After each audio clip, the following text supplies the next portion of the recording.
কথায় বলে চলতি কা নাম গাড়ি, মানে বাংলায় যদি বলি যদি যা চলে সেটাই গাড়ি।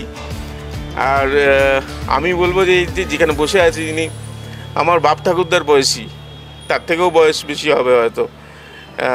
একসময় কলকাতার রাস্তা দাপিয়ে বেরিয়েছেন, একসময় কেন এখনও দাপিয়ে বেড়াচ্ছেন। অটোমোবাইল ক্লাবের এই কার র্যালিতে এইসব বুড়ো ঘোড়ারা, বলবো না, তরুণ তাজা ঘোড়ারা একদিনের জন্য ছুটবে। একবার ঐতিহ্যের সরণি দিয়ে, নস্টালজিয়ার সরণি দিয়ে ছুটছে। কত গাড়ি, কত রকম মডেল, কত স্মৃতি, নামই তো জানি না গাড়িগুলোর। অবশ্য অটোমোবাইল ক্লাবে এ ব্যাপারে অভিজ্ঞ মানুষজনের অভাব নেই। অটোমোবাইলটাই মানেই হচ্ছে আমাদের গাড়ির সংক্রান্ত নিয়ে ব্যাপার। অটোমোবাইল অ্যাসোসিয়েশনে যারা মেম্বার তারা কিন্তু মানুষ মেম্বার না, তাদের গাড়িটা মেম্বার। অটোমোবাইলের মেম্বার হতে গেলে প্রথমে তার গাড়ি থাকা চাই। গাড়ি যেহেতু কথা বলতে পারে না, গাড়ি খেতে পারে না, তার জন্য গাড়ির মালিকরাও পড়ে যায়, খাওয়া দাওয়া করেন, আনন্দ করেন, কিন্তু গাড়িটা সঙ্গে থাকে। অটোমোবাইল অ্যাসোসিয়েশনে উইদাউট গাড়ি কেউ মেম্বার হয় না। আর এই যে পুরনো দিনের গাড়িগুলো দেখছেন, সেগুলো অটোমোবাইল অ্যাসোসিয়েশন প্রত্যেক বছরই করে। এবছরও অনেক গাড়ি আমাদের এসছে। আর সবচেয়ে ভালো দিন হচ্ছে একটা ফেস্টিভ মোডের র্যালিটা হচ্ছে, মানে বাঙালিদের ভ্যালেন্টাইন, সরস্বতী পুজো, বাচ্চা বাচ্চা মেয়েরা রাস্তায় থাকবে এবং গাড়ি দেখবে, এটার জন্যই অটোমোবাইল। না, কি কি ধরনের গাড়ি থাকছে একটু যদি বলে? বাসন্তী রঙের গাড়িও কি আছে? বাসন্তী রঙের গাড়ি থাকছে, আমাদের একটা স্টুয়ার্ট সবুজ রঙের গাড়ি থাকছে, লাল রঙের প্রচুর গাড়ি আছে, মার্সিডিজ থাকছে, রোলস থাকছে, স্টুয়ার্ট থাকছে। স্টুয়ার্টটা হচ্ছে আপনার 1913 সালের গাড়ি। 101 বছরের মোটরসাইকেল থাকছে। আমরা 4 হুইলার 2 হুইলার দুটো নিয়েই আমরা র্যালি করি। গাড়ি আছে নাকি লন্ঠন জলে? হ্যাঁ, সেটা স্টুয়ার্ট, ওটা আপনার গ্যাসে চলে, ওটা ম্যাগনেটে স্টার্ট হয়, ও গাড়ির জন্য কোনো ব্যাটারি লাগে না। মানে পরিবারের, আমি যেটা বলছিলাম যে অটোমোবাইল ক্লাবে এই তো সদস্য মানুষ হচ্ছে গাড়িরাই মানুষ। নিশ্চয়ই, মানে নিশ্চয়ই ধরুন এই গাড়ির জন্যই আমাদের অটোমোবাইল অ্যাসোসিয়েশন, এবং অ্যাসোসিয়েশনের জন্যই আমাদের যে ছোটোবেলাতে আমরা বিভিন্ন জায়গায় বেড়াতে যেতাম গাড়ি চালিয়ে, তার একটা আমাদের খুব ছোটোবেলাকার মেমোরি আছে। এই ভেতরে একটা ঘর ছিল, সেই ঘরেতে বহু মানুষ বসতেন এবং তাদের কাছে প্রত্যেকের কাছে ম্যাপ থাকতো। এবং ধরুন আমি যদি এখান থেকে বলি যে আমি হাজারিবাগ যাব, তো সঙ্গে সঙ্গে 3-4টে টেবিল ঘুরলেই তারা একটা ম্যাপ আমাদের চোখে দিতেন যে এইভাবে যাবেন। এবং সেই যে ম্যাপটা, তার একটা পুরো মাস্টার গাইড বুক ছিল। সেই গাইড বুকটা কালেক্টেবলস আমার একটা আছে, লাস্ট পাবলিকেশন।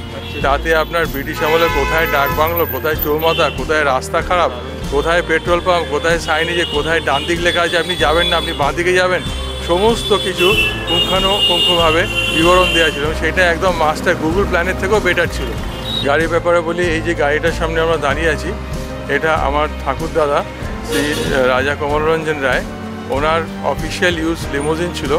কাশিমবাজার রাজবাড়িতে এটা থাকতো এবং উনি এটা প্রথম শোরুম থেকে নতুন অবস্থায় কিনেছিলেন। এবং এই পার্টিকুলার গাড়িটি অ্যাজ এ ডেমনস্ট্রেটার স্টুডিওবেকার কর্পোরেশন ইন্ডিয়াতে 1928 সালে পাঠায়, কারণ প্রথম ফার্স্ট 8 সিলিন্ডার ইঞ্জিন ডেভেলপ করার পরে। এবং এটা ভারতবর্ষের বিভিন্ন জায়গাতে প্রদর্শন হওয়ার কথা ছিল, কিন্তু আমার ঠাকুরদাদা এত পছন্দ হয়েছিল, তখন ডিলার ওই আমেরিকা থেকে পারমিশন নিয়ে এটা ওনাকে বিক্রি করেন, সেল করেন। ফলে এটা বিভিন্ন জায়গায় যাওয়ার সুযোগ হয়নি, আমাদের বাড়িতেই সেই সময় থেকে রয়ে গেছে। Oh well, it's a big excitement. You find new cars. Like up till now, I have been here more than 15 times, but I did not have any opportunity to see the Studebaker, which is a fantastic car owned by Mr. Roy, and I was happy to see also Senior Roy, who is sitting inside, and he said his dad brought the car. So it's nice, you know, and here you could find India's best cars at one time. Even now you have these cars. I feel that they are not cars, they are more than that, they're human beings. They are more than that. Everybody loves their cars, but not their wife. I can tell you that on oath. We love our cars, we dream about our cars. All car lovers are like that. প্রায় 70 রকমের গাড়ি, তাদের checking, তারপর রাস্তায় নামা, সব মিলিয়ে বড়সড় যোগ্য, তাও আবার সরস্বতী পুজোর দিন। 4 চাকার ভিড়ের মধ্যে 2 চাকাও এমন আছে যে 2 চাকায় উঠলে যে দু চাকাতে যদি ভ্যালেন্টাইন্স ডেতে কোনো কাউকে অফার করা হয় তাহলে কিন্তু মনে হয় রাজি হয়ে যাবেন। বাইকের মালিক দেখুন, বাইকটা তো আমরা দেখাচ্ছি, বাইকের মালিক তিনিও বয়সে তরুণ। আপনি কি এই বাইক নিয়ে কখনো ভ্যালেন্টাইন্স ডেতে প্রপোজ করেছেন? না, এখন কাউকে প্রপোজ করা নেই, এটা আমাদের শখের জিনিস, এটা আমরা খুব যত্ন হিসাবে রাখি। মডেলটা কি একটু বলুন না, এত সুন্দর দেখতে। এটা 1936 জেমস মডেল আছে, এটা হ্যান্ড গিয়ার, রাইট সাইড এতে হ্যান্ড গিয়ার আছে, আজকালের গাড়ি সব পা গিয়ার, এতে হ্যান্ড গিয়ার আছে। হর্ন যেটা রয়েছে, হর্ন, এটা হর্ন আছে, এটা হর্ন হয়েছে। তখনকার যুগে ম্যাগনেটে এত পাওয়ার থাকতো না বলে হেডলাইট ব্যাকলাইট এর দিয়ে জ্বলে, আর হর্নটা আপনার ম্যানুয়াল হর্ন আছে। এই যে অটোমোবাইলসের র্যালি হবে, এখানে যদি এরকম কোনো প্রস্তাব আসে? প্রস্তাব আসছে তো, এদের আমার শখের জিনিস, যদি কেউ চায় দেওয়া যাবে। উঠতেও ভয় করে, সাবধানে উঠতে হয়, এত সুন্দর। আমি অনুমতি নিয়েইছি মালিকের। এখন ঘটনা হচ্ছে যে আমি বাইক চালাতে পারি না, কিন্তু চড়তে আপত্তি কোথায়? আর বিশেষ করে যদি এরকম বাইক হয়, আর এই বাইক চলছে অটোমোবাইলসে যে কার র্যালি, সেখানে বাইকের মালিক যিনি বললাম তো, তিনি খুব দয়ালু, তিনি দিতে রাজি, চড়াতে রাজি। আপনারা এলেই হবে। সুরজিতের সঙ্গে প্রীতম দে, ক্যালকাটা নিউজ। এবার একটুখানি